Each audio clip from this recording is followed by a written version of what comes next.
ओम शांति। आज 9 मार्च 2023 बाबा की मुरली सुनेंगे। सबसे पहले देखते हैं मुख्य बिंदु। आज बाबा ने कहा कि अगर किसी के अंदर उल्टे सुल्टे संस्कार हैं तो बाबा ने कहा उसके अंदर ज्ञान की धारणा नहीं हो सकती। बाबा ने कहा पवित्र बुद्धि होगी तभी अविनाशी ज्ञान रत्नों की धारणा होगी। और बाबा ने आज बताया कि इस दुनिया में जब कोई किसी को सुख देता है तो उसको याद किया जाता है, सुख देने वाले को ही याद करते हैं उसके जाने के बाद भी। तो बाबा ने कहा मुझे भी इसलिए याद करते हैं क्योंकि मैंने संगम युग पर बच्चों को अपार सुख दिए हैं। बाबा ने बताया कि जो बाप ने रुद्र ज्ञान यज्ञ रचा है इसमें तुम अपने सब पापों को स्वाहा करते हो। और बाबा कहते तुम दुनिया वाले यज्ञ की तरह स्वाहा स्वाहा नहीं बोलते, बल्कि तुम चुपचाप बैठकर मन ही मन बाबा को याद करते हो और अपने सारे पापों को इस रुद्र गीता ज्ञान यज्ञ में स्वाहा कर देते हो और पावन बन जाते हो, पवित्र बन जाते हो। आगे बाबा ने बताया कि जो तुम भोजन खिलाते हो, बाबा को भोग लगाते हो, तो उस भोजन को कि बाबा कहते हैं मैं वासना भी नहीं लेता, मैं खुशबू भी नहीं लेता क्योंकि मैं 100% निष्कामी हूँ। बाबा कहते हैं मैं किसी भी कर्म का फल नहीं भोगता। फिर बाबा ने कहा कि भले मैं भोगता हूँ, भले मैं 100% निष्कामी हूँ, भले मैं खुशबू नहीं लेता, लेकिन फिर भी तुम्हें मुझे भोग लगाना है और भोग लगाकर ही खाना है। ओम शांति। अब सुनते हैं मुरली विस्तार से। आज की मुरली का सार है, मीठे बच्चे तुम्हें बाप के ऑक्यूपेशन और गुणों सहित उसे याद करना है। याद से ही तुम विकर्माजीत बनेंगे, विकारों की मैल भस्म होगी। बाबा कह रहे हैं कि बाबा को याद जब करते हैं तो बाबा कहते हैं तुम्हें गुणों सहित बाबा को याद करना है और ऑक्यूपेशन के साथ बाबा को याद करना है कि बाबा का ऑक्यूपेशन क्या है, पतितों को पावन बनाना, नई दुनिया की रचना करना। फिर बाबा ने कहा तुम याद करोगे तभी तुम्हारे विकर्म भस्म होंगे और तुम पावन बनोगे। आज की मुरली में प्रश्न है, ज्ञान की धारणा किन बच्चों को बहुत सहज हो सकती है? उत्तर है जिनमें कोई भी पुराने उल्टे सुल्टे संस्कार नहीं हैं, जिनकी बुद्धि याद से शुद्ध होती जाती है, उन्हें ज्ञान की बहुत अच्छी धारणा होती है। बाबा बता रहे हैं जिनके अंदर कोई उल्टे सुल्टे संस्कार नहीं है, बुद्धि शुद्ध होती जाती है, उनके अंदर बाबा जो ज्ञान सुना रहे हैं उसकी धारणा अच्छी हो सकती है। पवित्र बुद्धि में ही अविनाशी ज्ञान रतन ठहरेंगे। भोजन बहुत शुद्ध हो, बाप को स्वीकार कराकर फिर खाने से भी ज्ञान की धारणा अच्छी होती है। ज्ञान को धारण करते करते तुम मुरलीधर बन जाते हो। फिर बाबा ने बताया कि जो पवित्र शुद्ध बुद्धि होगी तो उसमें बाबा का ज्ञान ठहरेगा, अविनाशी ज्ञान रतन ठहरेंगे। अब बाबा ने कहा भोजन तुम्हारा शुद्ध होना चाहिए और बाबा को स्वीकार करा के भोजन खाना है, उससे भी ज्ञान की धारणा अच्छी होगी।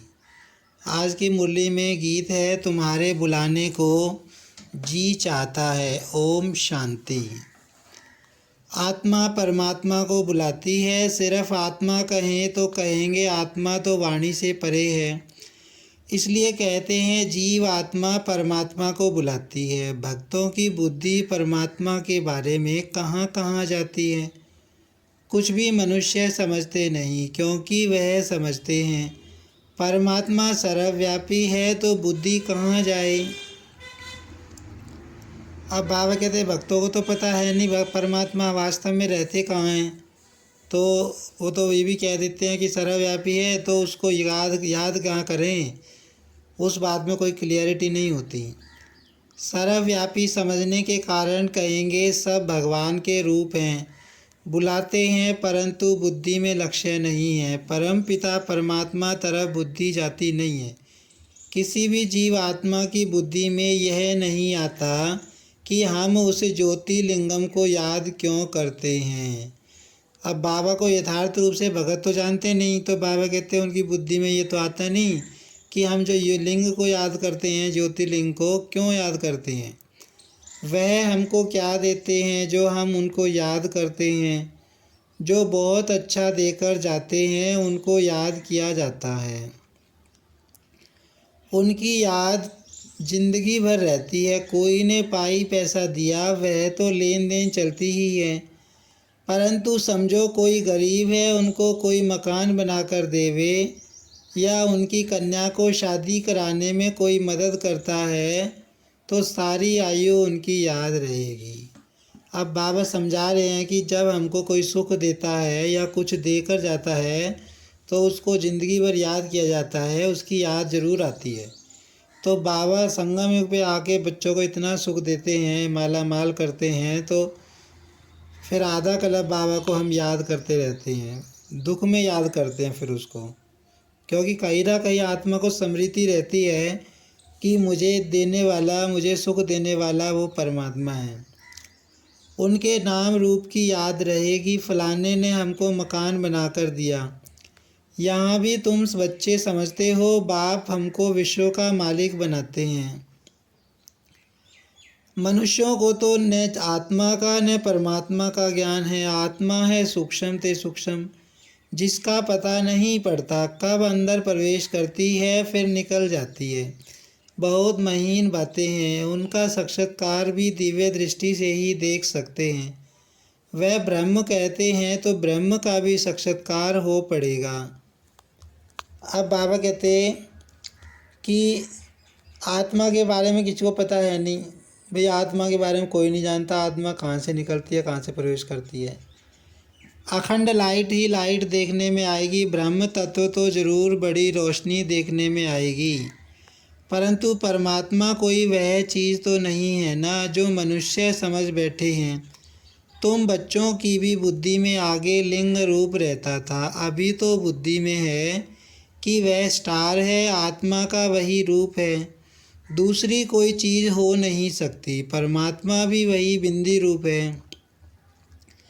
अब बाबा कहते तुम्हारी बुद्धि में आत्मा का रूप सही तरह से आ गया है कि आत्मा स्टार मिसल है और परमात्मा भी स्टार मिसल है, बिंदु रूप है, ज्योति स्वरूप है।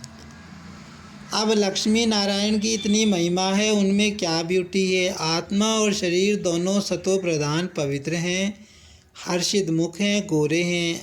अब बाबा कहते लक्ष्मी नारायण की महिमा क्यों है? क्योंकि वो सुंदर हैं, वो पावन आत्मा है, उनका शरीर भी पावन है और वो हर्षित मुख हैं और गोरे हैं। समझाया जाता है आत्मा मैली हो जाती है तो लाइट कम होती है। यह लाइट कम और जास्ती की भी बहुत महीन बात है। हम दीपक का मिसाल देते हैं, परंतु आत्मा उनसे भी छोटा सा स्टार है। साक्षात्कार होता है, देखा और गया। अब तुम बाप का सिमरन करते हो, बाप ने अपना रूप बताया है। तुम जानते हो शिव बाबा को याद करने से विकर्म विनाश होते हैं। भल और मनुष्य शिव को याद करते हैं, परंतु इस ज्ञान से याद नहीं करते, वह जानते ही नहीं। न जानने कारण विकर्म विनाश हो नहीं सकते। अब शिव को तो भक्ति मार्ग में भी आत्मा याद करती हैं, तो बाबा कहते वो जान के तो नहीं याद करती ना, बाबा को समझ के तो याद नहीं करती, तो इससे उनके पाप नहीं कटते। बाबा कहते पाप तुम्हारे कटते हैं क्योंकि हम बाबा को जान के समझ के यथार्थ रीति से याद करते हैं। यह जानते ही नहीं कि हम योग लगाने से विकर्माजीत बनेंगे। अच्छा फिर क्या होगा, यह भी नहीं जानते। तुमको बाप समझाते हैं योग से तुम विकर्माजीत बनेंगे, 5 विकारों की मैल भस्म होगी। समझानी मिलने के बाद उस खुशी से याद करेंगे। वह यह नहीं जानते कि पाप को याद करने से विकर्म विनाश होंगे। अभी बाप नॉलेज देते हैं, बाकी मनुष्य तो हैं अंधश्रद्धा में, जिससे भक्ति मार्ग में अलग काल सुख मिलता है। अब बाबा कह रहे हैं कि उनमें ज्ञान तो है नहीं, भक्ति मार्ग में तो अलग काल का सुख मिलता है। अब उनको यहाँ बुलाते हैं। तुम जानते हो बुलाने की तो दरकार ही नहीं, जबकि परमात्मा को जानते ही नहीं, तो फिर बुलाते कैसे? जिसको याद किया जाता है उनके महत्व को, ऑक्यूपेशन को, गुणों को जानना चाहिए। अब बाबा कहते वे परमात्मा के महत्व को नहीं जानते, ऑक्यूपेशन को नहीं जानते, क्या काम करते हैं, और परमात्मा के गुणों को नहीं जानते। परमात्मा की पहचान कोई के पास भी है नहीं, इसीलिए जन्म जन्मांतर क्या क्या करते आए हैं कुछ भी समझ नहीं। अब बाप बैठ समझाते हैं, गीत में भी कहते हैं बाबा आप आकर ज्ञान सुनाओ, तो हम सुनकर फिर औरों को सुनाएंगे। जैसे शास्त्रों में आटे में नमक है, वैसे इन भक्ति मार्ग के गीतों में भी थोड़ा बहुत है। अब बाबा की बातें हैं तो बाबा कहते हैं इन गीतों में जो भक्ति मार्ग के हैं, लेकिन उनमें थोड़ा सा मतलब सत्य है। बाबा कहते हैं बाबा के बारे में थोड़ा सा बहुत है। यह गीत बाप की महिमा में है। बाप को बुलाते हैं कि आप आकर हमको सुनाओ, तो हम फिर औरों को सुनाएंगे। आकर हमको राजयोग सिखलाओ, फिर हम मुरलीधर बनेंगे। मुरलीधर को ही ज्ञानी तू आत्मा कहा जाता है। तुम बच्चे जानते हो बाप तो है निराकार, फिर वह आए कैसे? अभी तो समझा है कि आत्मा परम धाम से आती है, पहले पहले गर्भ में जाना पड़ता है।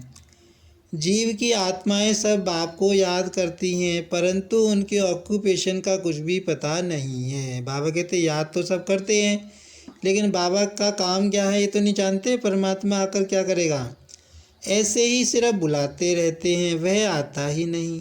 बाप कहते हैं मैं अपने पूरे टाइम पर आता हूँ, जबकि संगम युग शुरू होता है। संगम युग कब आता है? जब रात पूरी हो, दिन होना होता है।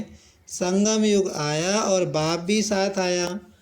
अब बाबा बता रहे हैं कि मैं ऐसे तो है नहीं भी, द्वापर से तुम मुझे बुलाते हो तो मैं द्वापर में ही आ जाऊंगा।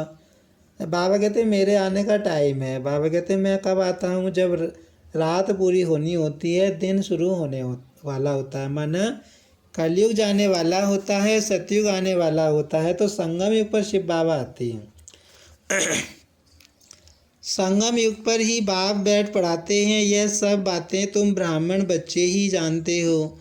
बाप बैठ समझाते हैं मैं निराकार आऊँ कैसे? यह तो कभी कोई ने ख्याल नहीं किया है। अगर कलयुग के अंत में आया होगा तो फिर से आएगा ना। कलयुग अंत और सतयुग आदि के संगम पर आते हैं। जरूर कुछ कार्य करने के लिए आते हैं, जरूर सृष्टि को पावन करने आएंगे। तब कहते हैं कि अब आदि सनातन देवी देवता धर्म स्थापन करने आते हैं। कैसे आते हैं यह भी कोई नहीं जानते। बाप को आकर प्रजा रचनी है, वह राजयोग सिखाना है, तो किसको सिखाएंगे? सतयुग आदि में तो है देवता वर्ण, इसके पहले है ब्राह्मण वर्ण, तो जरूर ब्रह्मा तन में आकर ब्राह्मण वर्ण रचना पड़े। अब बाबा कहते हैं मैं आता हूँ तो क्या करता हूँ? ब्राह्मणों की रचना करता हूँ, ज्ञान सुनाता हूँ, नई दुनिया की रचना करता हूँ। ब्रह्मा को कहा ही जाता है प्रजापिता। अब वह ब्रह्मा आए कहाँ से? क्या सूक्ष्म वतन से उतर आए? जैसे दिखाते हैं विष्णु अवतरण ऊपर से गरुड़ पर सवार हो आते हैं। अब विष्णु को तो यहाँ आना नहीं है। विष्णु के दो रूप लक्ष्मी नारायण जो हैं, उन्होंने भी यहाँ इस पढ़ाई से यह पद पाया है। विष्णु के दो रूप लक्ष्मी नारायण ही पालना करते हैं, परंतु ऐसे कोई गरुड़ पर उतरते नहीं हैं और फिर वहाँ लक्ष्मी नारायण की आत्मा कोई इकट्ठी नहीं आती है। पहले नारायण की आत्मा आएगी, फिर लक्ष्मी की आएगी। स्वयंवर करेंगे तब विष्णु युगल रूप कहलाएंगे। अब बाबा समझा रहे हैं कि जो लक्ष्मी नारायण है वो इतना ऊंच बने, सतयुग में गए, महाराजा महारानी बने, सतयुग की दुनिया के मालिक बने। तो बाबा ने कहा कि वो कैसे बने? उनको बनाने वाला शिव बाबा है। संगम युग पे उन्होंने पढ़ाई पढ़ी, फिर उसके प्रारब्ध के रूप में वे बने। फिर बाबा कहते हैं कि सतयुग में दोनों एक साथ नहीं आते हैं। पहले नारायण की आत्मा आती है, फिर लक्ष्मी की आती है, दोनों का फिर स्वयंवर होता है। स्वयंवर करेंगे तब विष्णु युगल रूप कहलाएंगे। राधे कृष्ण बरोबर विष्णु के दो रूप हैं, छोटापन भी दिखाना पड़े ना। यह बातें और कोई नहीं जानते हैं। बाप बैठ समझाते हैं जब यह पहला नंबर 84 जन्म पूरे करते हैं तो हमको इनमें ही आकर फिर इनको पहला नंबर बनाना पड़े। 84 जन्म भोग जरूर वृद्ध अवस्था को पाया होगा, तो उनका नाम रखा है ब्रह्मा, इनमें प्रवेश किया है। अब बाबा समझा रहे हैं कि जो नंबर 1 आत्मा है, मतलब नंबर 1 कौन है? नारायण लक्ष्मी है। तो जब ये 84वें जन्म में होते हैं नारायण, तो बाबा कहते तब मैं इनमें बुजुर्ग शरीर में इनके में प्रवेश करता हूँ और अपना कार्य करता हूँ। अब तुम बच्चे समझते हो मनुष्य सृष्टि कैसे और कब रचते हैं। इस बात का और कोई मनुष्य को ज्ञान हो न सके। मनुष्य जब कोई अच्छी नई चीज़ की इन्वेंशन निकालते हैं तो गवर्नमेंट के पास जाते हैं, फिर वह उसको वृद्धि में लाने में मदद करती है। यह भी ज्ञान ऐसे है। पहले पहले बाप आया, इसमें प्रवेश हुआ, इनमें बैठ ज्ञान दिया। पहले थोड़ा थोड़ा था, अब वृद्धि को पाता जाता है। कितनी गुह्य बातें तुम सुन रहे हो। पहले हल्का ज्ञान था, अब गहरा मिलता जाता है। परंतु आत्मा में पुराने उल्टे सुल्टे भक्ति के संस्कार जो हैं वह जब निकलें तब ज्ञान की धारणा हो। अब बाबा कहते पहले तो मैं तुमको मोटा मोटा ज्ञान सुनाता था, अब तुम गहरा ज्ञान सुनते जाते हो। दिन प्रतिदिन गहरी ज्ञान की पॉइंट तुम्हें मिलती जाती है।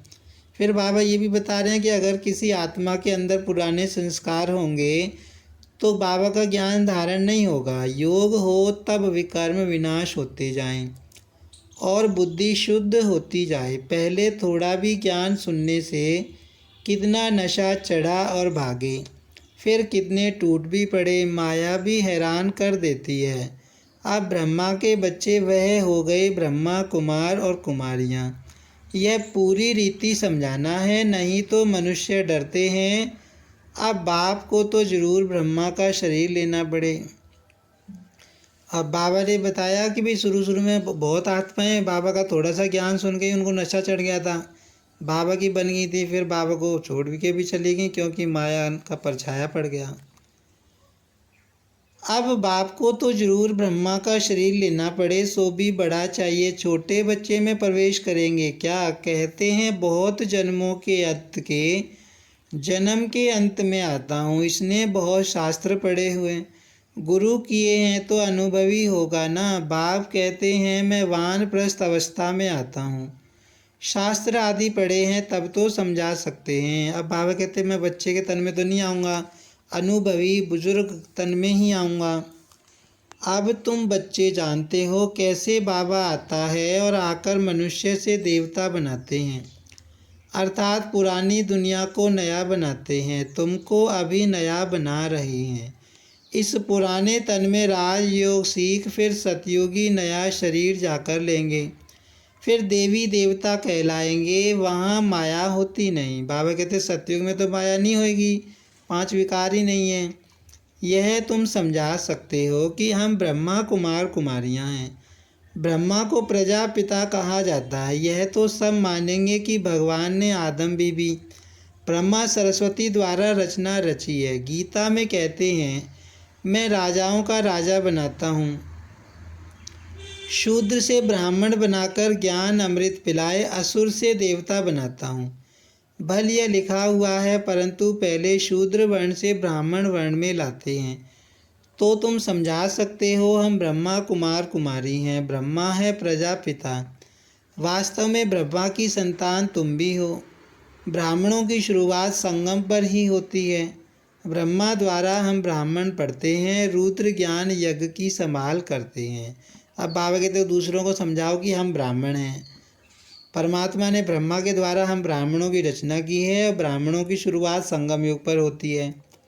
हम अपने विकारों की आहुति देते हैं। यज्ञ में सब कुछ स्वाहा किया जाता है ना, तो हम रुद्र ज्ञान यज्ञ में और कोई किचड़ा नहीं डालते, अपने पापों को स्वाहा करते हैं। कोई आग आदि तो जलाई नहीं जाती। अब शिव बाबा ने यज्ञ रचाया जिसका नाम है रुद्र गीता ज्ञान यज्ञ, अश्वमेध रुद्र गीता ज्ञान यज्ञ। तो बाबा कहते हैं इस यज्ञ में क्या होता है, इस यज्ञ में पुरानी दुनिया की आहुति पड़ती है। और दूसरा बाबा कहते हैं जो बाबा के बच्चे बने हैं, आत्माएं बनी हैं, जो शूद्र से ब्राह्मण बनी हैं, वे अपने पापों को उसमें स्वाहा करती हैं। तो बाबा कहते हैं इसमें ना तो किसी कोई आग जलाई जाती है और न कोई आवाज़ आदि ही करते हैं। वह तो कितना आवाज़ करते हैं, स्वाहा स्वाहा। हम तो योग में रहते हैं, कोई आवाज़ नहीं। अब बाबा ने जो यज्ञ रचा है उसमें हम अपने पापों को कैसे भस्म करते हैं, शांति में बैठकर बाबा को याद करके। चुप रह के। बाबा कहते कोई आवाज़ तो तुम नहीं करते। योग अग्नि से पाप भस्म हो जाते हैं। इस रुद्र ज्ञान यज्ञ में योग अग्नि से हम अपने 5 विकारों को स्वाहा करते हैं तो पाप भस्म हो जाते हैं। ब्रह्मा की बेटी सरस्वती भी गाई हुई है, जिसको जगदम्बा कहते हैं। उनसे सब कामनाएं पूरी होती हैं। वह अम्बा फिर लक्ष्मी बनती है। बच्चों को पॉइंट्स तो बहुत समझाई जाती हैं, धारणा भी हो ना। अब बाबा कहते हैं ज्ञान तो बाबा बहुत समझा सुनाते हैं, ज्ञान तो बाबा बहुत सुनाते हैं, लेकिन बाबा कहते हैं उनकी धारणा भी तो हो ना। धारणा तब हो जब योग में रहें, फिर विकर्म भी विनाश हो। बुद्धि पवित्र नहीं होगी तो अविनाशी ज्ञान रतन ठहरेंगे नहीं। बाबा कहते हैं अगर बुद्धि पावन नहीं होगी तो बाबा के ज्ञान रतन ठहरेंगे नहीं। बुद्धि पवित्र नहीं होगी तो अविनाशी ज्ञान रतन ठहरेंगे नहीं। बच्चों को समझाया है कि पहले भोग लगाकर फिर खाया जाता है, क्योंकि उनका ही सब दिया हुआ है। तो फिर पहले उनको याद कर भोग लगाते हैं, आह्वान किया जाता है। अब बाबा कहते अगर बुद्धि तुम्हारी पवित्र नहीं होगी तो बाबा जो ज्ञान रतन सुनाते हैं वो ठहरेंगे नहीं। दूसरा बाबा कहते भोजन पहले बाबा को स्वीकार कराना है, फिर खाना है। फिर जैसे कि साथ में मिलकर खाते हैं। बाबा तो है संपूर्ण पवित्र, हम हैं जैसे भीलनियाँ। हम याद करते हैं तो क्या बाबा हमारे साथ बैठ खा सकता है? हम अपने को संपूर्ण पवित्र तो कह नहीं सकते, तो हम भीलनियों के साथ वह खाएंगे। फिर वासना ले लेते हैं। वासना लेना कोई खाना तो नहीं हुआ ना, खुशबू ले लेते हैं। हाँ, कोई 75% धारणा करने वाले अच्छे बच्चे भोजन बनाकर बाबा को खिलाएं तो वासना लायक भी हो, क्योंकि बाबा है बिल्कुल शुद्ध। वह हम पतित के साथ खाए यह ला नहीं कहता, वह वासना ले सकता होगा। बाबा कहते हैं मैं वासना भी क्यों लूँ, मैं तो निष्कामी हूँ। वासना लेने की भी मेरे पास कामना नहीं है।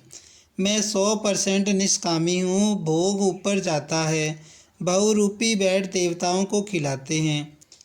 देवताएं चाहते हैं हम ब्रह्मा भोजन खाएं तो बाबा मम्मा और फिर ऊपर से देवताओं की आत्मा आती है, वह बैठ खाती है। बाबा बता रहे हैं कि मैं तो वासना भी खुशबू भी नहीं लेता भोजन की, क्योंकि मैं निष्कामी हूँ।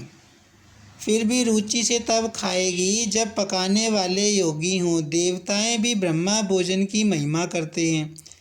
बाप तो कहते हैं मैं आया हुआ हूँ तुम्हारी सर्विस करने, हम तो तुम्हारा पूरा निष्कामी सर्वेंट हूँ। तुम भल 36 प्रकार के तो क्या 108 प्रकार का भोग लगाओ। भक्तों ने ही भोग लगाया और भक्तों ने ही बांटकर खाया। भगवान निष्कामी है तो भी ऑफ़र करना चाहिए। बाबा कहते भले मैं खुशबू भी नहीं लेता, निष्कामी हूँ, फिर भी बाबा कहते पहले मुझे ऑफ़र करना चाहिए। बड़े राजाएं आदि कभी हाथ में नहीं लेते हैं, उनमें भी किस्म किस्म के होते हैं। कोई ले भी लेते हैं। बाबा का राजाओं आदि से कनेक्शन रहा है ना, तो हम बाबा को भोग लगाते हैं। कामना है कि हम बाबा से विश्व का मालिक बनने, राजाई लेवें, वह तो है ही दाता। यह सारी सूक्ष्म बातें हैं। भोग कहाँ ले नहीं जाते हैं, यहाँ ही बैठ वैकुंठ का साक्षात्कार करते हैं। यहाँ से जैसे कि गुम हैं। अच्छा मीठे मीठे सिक्की लदे बच्चों प्रति माता पिता बाप दादा का याद प्यार और गुड मॉर्निंग। रूहानी बाप की रूहानी बच्चों को नमस्ते। हम रूहानी बच्चों की रूहानी बाप दादा को याद प्यार और नमस्ते। धारणा के लिए सार है, बाप भल निष्कामी है लेकिन भोजन का भोग जरूर लगाना है। बहुत शुद्धि से भोजन बनाकर बाबा के साथ बैठकर खाना है। बाबा कहते भले मैं निष्कामी हूँ लेकिन मुझे भोग जरूर लगाना है, तो उसके बाद ही खाना है। इस रुद्र यज्ञ में योग बल से अपने पाप स्वाहा करने हैं, आवाज़ में नहीं आना है, चुप रहना है, बुद्धि को योग बल से पवित्र बनाना है। बाबा कहते अपने सारे पाप जो हैं, जो बाबा ने यज्ञ रचा है उसमें भस्म करने हैं। योग में रहना, योग में रह के चुप रह के बाबा को याद करके आत्मा को पावन बनाना है। वरदान है, न्यारे और प्यारेपन की विशेषता द्वारा बाप के प्रिय बनने वाले निरंतर योगी भव। मैं बाप का कितना प्यारा हूँ, इसका हिसाब न्यारेपन से लगा सकते हो। अगर थोड़ा न्यारे हैं, बाकी फंस जाते हैं, तो प्यारे भी इतने होंगे। जो सदा बाप के प्यारे हैं, उसकी निशानी है स्वतः याद। प्यारी चीज़ स्वतः और निरंतर याद रहती है, तो यह कल्प कल्प की प्रिय चीज़ है। ऐसी प्रिय वस्तु भूल कैसे सकते? भूलते तब हो जब बाप से भी अधिक कोई व्यक्ति व वस्तु को प्रिय समझने लगते हो। अगर सदा बाप को प्रिय समझो तो निरंतर योगी बन जाएंगे। बाबा बता रहे हैं कि बाबा का प्रिय बनना है। प्रिय कैसे बनोगे?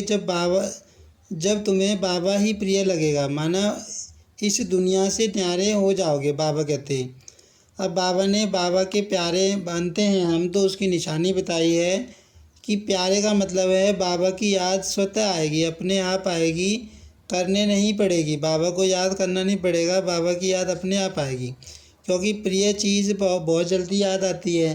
तो बाबा कहते कल्प कल्प की सबसे प्रिय चीज़, सबसे प्यारी चीज़ कौन है? शिव बाबा है।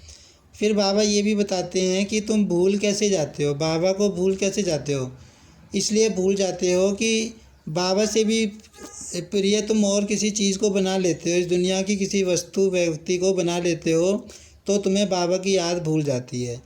तो बाबा कहते तुम्हें दुनिया से न्यारा बनना है, बाप का प्यारा बनना है। स्लोगन है,